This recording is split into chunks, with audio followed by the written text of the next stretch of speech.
مسیحیت میں آپ سب کی سلامتی ہو۔ آج کا چوتھا کلمہ کفارے کا کلمہ۔ اس سے جو پہلے 3 کلمات تھے، پہلا معافی کا، دوسرا نجات کا اور تیسرا محبت کا، یہ تینوں کلمے ہمارے لیے محنت کا باعث نہیں ہے، کیونکہ یہ خدا کا کام تھا جو اس کے ذمے لگایا گیا تھا، جو اس نے پورا کرنا تھا۔ پہلا تھا معافی کے لیے خدا کو یسوع کو دنیا میں ہم سب کے گناہوں کی معافی کے لیے بھیجا گیا تھا اور اس نے ہمارے گناہوں کو معاف کیا۔ اس کے بعد تھا نجات کا، کیونکہ خدا کا مقصد تھا اپنے بیٹے کے وسیلے سے جو جدائی باغ عدن میں آدم اور حوا کے گناہ کی وجہ سے آئی تھی، اس جدائی کو ختم کر کے اپنے ساتھ دوبارہ رفاقت کو قائم کرنا۔ تیسرا کلمہ محبت کا، جو ایک بیٹے ہونے کے ناطے یسوع نے صلیب پر ادا کی، تو اسے اپنی ماں کی فکر تھی کہ اب وہ تو جا رہا ہے، اس کے بعد اس کی ماں کی ذمہ داری کون ادا کرے گا۔ چوتھا کلمہ، جسے ساتوں کلمات کا مرکز یا دل بھی کہا جاتا ہے، کیونکہ جو چوتھا کلمہ ہے وہ خداوند یسوع مسیح کی صلیب پر مصلوبیت کا نقطۂ عروج تھا، جہاں پر اس کی صحیح دکھ کا آغاز ہوتا ہے، کیونکہ وہ کلمہ اس وقت یہ حالات تھے کہ خدا کے یسوع کو اس کے باپ نے ٹھیک طرح چھوڑ دیا تھا۔ چوتھے کلمے کو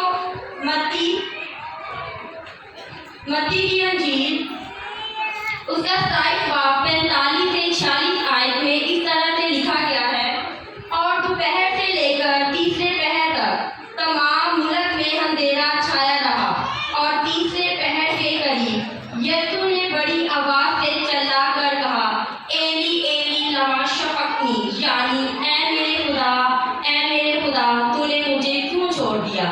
اب یہاں پر یہ 3 الفاظ ایلی ایلی لما شبقتنی، اب ان 3 الفاظ کا کیا مطلب بنتا ہے؟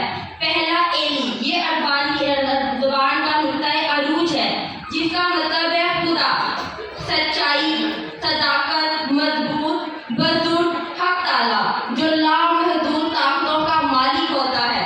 اس کے بعد ہے لما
کیوں اندھیرا ہو گیا تھا؟ کیوں؟ پہلی وضاحت تو ہمیں یہ ملتی ہے کہ جو خدا ہے وہ بدی کو نہیں دیکھ سکتا۔ آج کی ہم فطرتی دنیا میں بھی دیکھیں تو کوئی باپ کوئی ماں اپنی اولاد کو کسی بھی تکلیف میں یا دکھ میں یا پریشانی کے عالم میں نہیں دیکھ سکتا۔ اسی لیے جب یسوع صلیب پر ہمارے گناہوں کی خاطر صلیب پر تھا اور اس کے ہاتھوں پر کیل ہے، پیروں پہ کیل کسی نے نیزہ مارا گیا، کوڑے لگائے گئے، جس کی وجہ سے وہ بے حد تکلیف میں ہے اور وہ چلا کر کہہ رہا ہے کہ اے میرے خدا تو نے مجھے کیوں چھوڑ دیا ہے؟ اس کا مطلب یہ تھا کہ خدا اپنے بیٹے کی اس تکلیف کو برداشت نہیں کر سکتا جو اس نے ہمارے سب کے گناہوں کی خاطر اٹھا لیے تھے۔ اس کے بعد کئی مفسرین کا یہ بھی کہنا ہے کہ اس وقت کی جو تاریخی تھی وہ فطرتی نہیں تھی۔ کچھ لوگوں کا یہ کہنا ہے، کچھ مفسرین یہ بھی لکھتے ہیں کہ اس وقت کچھ ایسا ہوا تھا کہ جس کی وجہ سے ایک بہت تیز ہوا چلی تھی۔ ہوا میں اتنی گرد تھی کہ جو سورج اور آسمان میں مکس ہو گئی تھی، جس کی وجہ سے سورج کی روشنی جو تھی کم ہو گئی تھی۔ اس کے بعد کچھ مفسرین کا یہ بھی کہنا ہے کہ سورج گرہن ہونے کی وجہ سے جو تھا کہ سورج کی روشنی ختم ہو گئی تھی۔ لیکن یہ تمام اندازے، یہ تمام سوچ غلط ہے، کیونکہ چاند اپنے پورے دنوں پر تھا، اور جب چاند اپنے پورے دنوں پہ ہوتا ہے تو سورج گرہن یا چاند گرہن کا ہونا ناممکن ہے۔ اس وجہ سے جو اس وقت پر تاریخی کی گئی تھی وہ خدا کا ایک عمل تھا تاکہ وہ اپنے بیٹے جو بے گناہ تھا لیکن بے عیب تھا اور بڑا تھا، جو انسان کے گناہوں کی خاطر صلیب پر تھا، اس کے اس گناہ کو، اس سزا کو وہ اپنے آنکھوں کے سامنے نہیں دیکھ سکتا تھا۔ اس کے بعد اندھیرا جو ایک چیز ہے، وہ سب سے جو مین بائبل مقدس جس چیز سے وہ بیان کرتا ہے وہ ہے عدالت کا دن۔ عدالت کے دن پہ ہمیں بائبل کے کئی حوالہ جات میں ملتا ہے کہ جب عدالت کا دن ہوگا تو بہت زیادہ تاریخی چھا جائے گی۔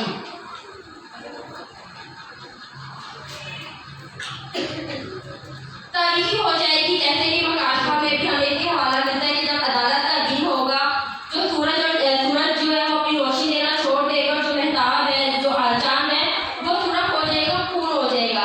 اس طرح سے کئی حوالہ جات ہمیں اس سے بھی ملتے ہیں کہ کچھ لوگ یہ بھی کہتے ہیں کہ خدا نے ایمان کی کمزوری میں آ کر یہ کہا تھا کہ اے باپ تو نے مجھے کیوں چھوڑ دیا؟ لیکن یہ خدا کی ایمان کی کمزوری نہیں تھی، یہ خدا یسوع کا اپنے باپ پر بھروسہ تھا کہ وہ اسے اکیلا کبھی نہیں چھوڑے گا۔ لیکن تاریخی میں ایک دم سے وہ اس چیز سے اپنے باپ کو پکار رہے ہیں کہ تو نے میرا ساتھ کیوں چھوڑ دیا؟ تیری میری رفاقت، تو نے مجھ سے رفاقت کیوں ختم کر دی؟ یہ تعلق توڑنے کی وجہ سے خدا نے یسوع نے اپنے باپ کو پکارا تھا، تو نے مجھے کیوں چھوڑ دیا؟ اس حقیقت کو سمجھنا انسانی عقل سے بالکل پرا ہے کہ خدا یسوع نے کیوں کہا تھا کہ تو نے مجھے کیوں چھوڑ دیا؟ خدا کیسے اپنے باپ اپنے بیٹے سے الگ ہو سکتا ہے؟ جس طرح جسم سے روح الگ نہیں ہو سکتی، اسی طرح بیٹا کبھی باپ سے الگ نہیں ہو سکتا تھا۔ اسی لیے وہ ان مشکلات میں اپنے بیٹے کو تنہا نہیں چھوڑتا، لیکن کچھ وقت کے لیے وہ دنیا کے لیے اپنے بیٹے کے گناہوں کو، تکلیف کو نہیں دیکھ سکتا تھا، جس لیے اس نے اندھیرا کر دیا۔ اور مختلف لوگوں کے بارے میں کی رائے یہ بھی ہے کہ خدا نے اپنے بیٹے کو تنہا چھوڑ دیا تھا، لیکن یہ بات سراسر غلط ہے۔ اس نے اپنے بیٹے کو تنہا نہیں چھوڑا تھا، بلکہ اس نے اپنے بیٹے کی اس رفاقت کو، اپنے اس بیٹے کی قربانی کو کامل کرنے کے لیے، جو اس نے ہم سب کے گناہوں کی خاطر اٹھائے تھے، اسے کامل کرنے کے لیے اندھیرا کیا تھا۔ جیسے کرنتھیوں 5:21 آیت کے مطابق ہے کہ جو گناہ سے نا واقف تھا، اس کو اسی واسطے وہ ہمارے واسطے گناہ گار ٹھہرایا گیا تھا، کیونکہ جو یسوع تھا وہ گناہ سے واقف نہیں تھا۔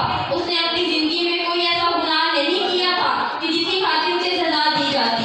وہ ہم سب گناہ گاروں کی خاطر گناہ گار بنا، اور کوئی بھی باپ اپنے بیٹے کو پاک ہوتے ہوئے، ہر چیز سے بڑی ہوتے ہوئے، کبھی بھی وہ یہ نہیں چاہے گا کہ میرا بیٹا ایسے